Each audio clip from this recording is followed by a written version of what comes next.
Guys, Kevin Yates here. So I'm doing this video today.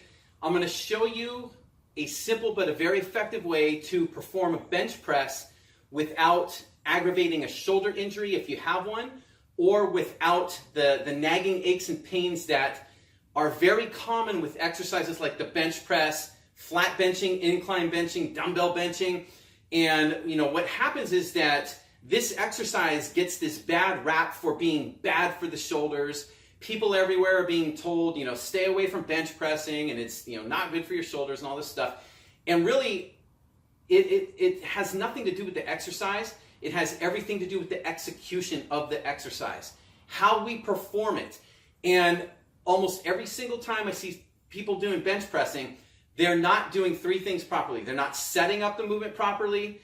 They're not holding the right position, and they're not activating the right muscles. And this is a lot more than just, how to put your body on a bench, where to put your feet, how to lower the bar. It has nothing to do with that. So I'm going to teach these three things to you and really use these. And you'll notice a very big difference, because when we set it up properly, when we hold the right position, when we activate the right muscles, and believe me, this is not a chest exercise. This involves all the muscles throughout our entire body, pretty much, at least three main areas that affect it. And when we use these muscles and we lock that position in and we set things up right, I think you'll notice how much easier it feels on the shoulders. The shoulders don't have to take all the stress of the movement now, because we've got the whole body kind of working and doing what it's supposed to do. So here's what we're going to do. The first thing, when we set up, you're going to be on the bench. I'm going to show you from here because I can't show you from the bench. Feet flat on the floor, and you're going to push your knees out to the sides, okay? When your feet are flat on the floor, put them where they're comfortable, but you should not have your toes pointed way out to the sides, okay? A little bit is fine, straight ahead's fine, but find a position that's relatively comfortable where you can put your feet flat on the floor. From there, push the knees out far enough just until you feel your hips turn on. Basically, what you should feel is like your butt muscles feel like they're on. They're a little bit tight. We don't need them to be like super duper or like burning tight.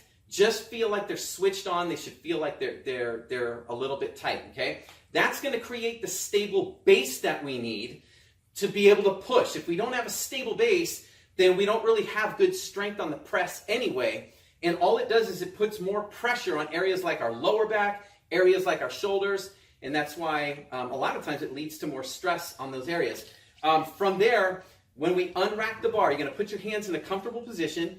When you unrack the bar, we're going to do one thing. We're going to take the point of your elbows and turn them forward. So if you can see from here, your elbows should not be like out to the side like this. See how like it's out to the side? So holding the bar, you're going to turn them forward as much as you can, and that is going to create a lot of stability through the upper back, which will put the shoulder in a very strong and stable position, okay? So you'll feel all through your lat, you'll feel your upper back muscles switch on. That's what we want. Then we're just going to position the shoulder blades and lift. So here's how it's going to look.